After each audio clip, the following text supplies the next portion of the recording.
Ni muhimu tukaendelea kukumbushana maneno ambayo pengine tunayasikia sana ya kupendana, ya kushirikiana, ya kufanya kazi kwa bidii na weledi, na mwenyekiti ameyakumbusha.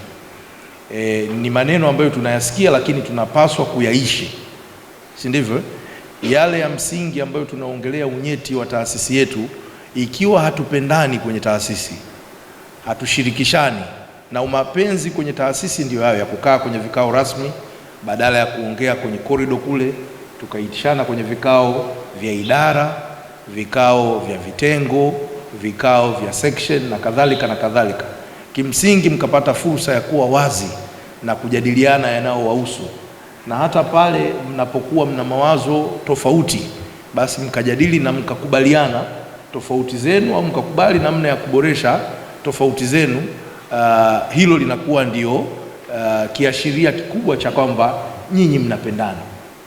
Ndugu zangu, naamini mnafahamu kuwa jukumu lenu la msingi ni kutoa huduma za usajili na utambuzi wa watu pamoja na kutoa vitambulisho vya taifa kwa wananchi wote wanaoishi hapa nchini Tanzania wenye umri wa miaka 18 na zaidi, lakini imeelezwa kwamba tayari mmeshaanza zoezi lile la kuanza kutambua pia wale ambao wanazaliwa mpaka kufikia miaka hiyo 18.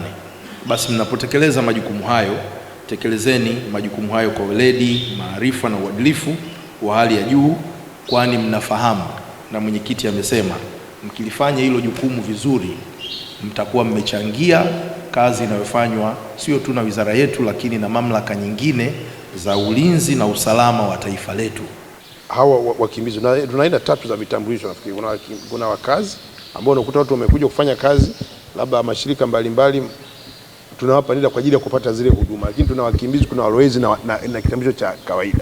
Kwa hiyo mara nyingi sasa imekuwa ikitokea kuna mtu mwingine anakuja katikati, si mwaminifu, anasema mimi ni raia wa Tanzania, alikuwa mkimbizi, ametoka Kigoma kakimbia Dar es Salaam, ameshajua Kiswahili, na baadhi ya watendaji wenzetu ambao si waaminifu, wenye vitu vya serikali za mitaa, wanaoidhinisha kama ni mtu unayemfahamu, wengine tumeoleana na wengine wana pesa.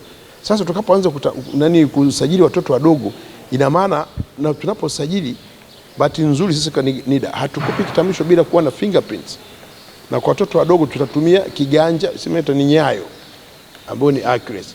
Kwa ina maana yeyote katikati pale hawezi akaingia na kusema mimi natafuta NIDA ulikuwa wapi. Maana kawaida tunasajili kutoka mtoto mdogo. Kiusalama itatusaidia, lakini pili itasaidia pia kuweza kujua, serikali itakuwa na takwimu. Hata kama kwenye sensa tunataka kujua watu wenye umri, watoto wa miaka 6 wako wangapi, moja kwa moja utakuja NIDA. Watu wa miaka 12 wako wangapi. Hata utoaji wa huduma itakuwa ni rahisi kuweza kupata takwimu.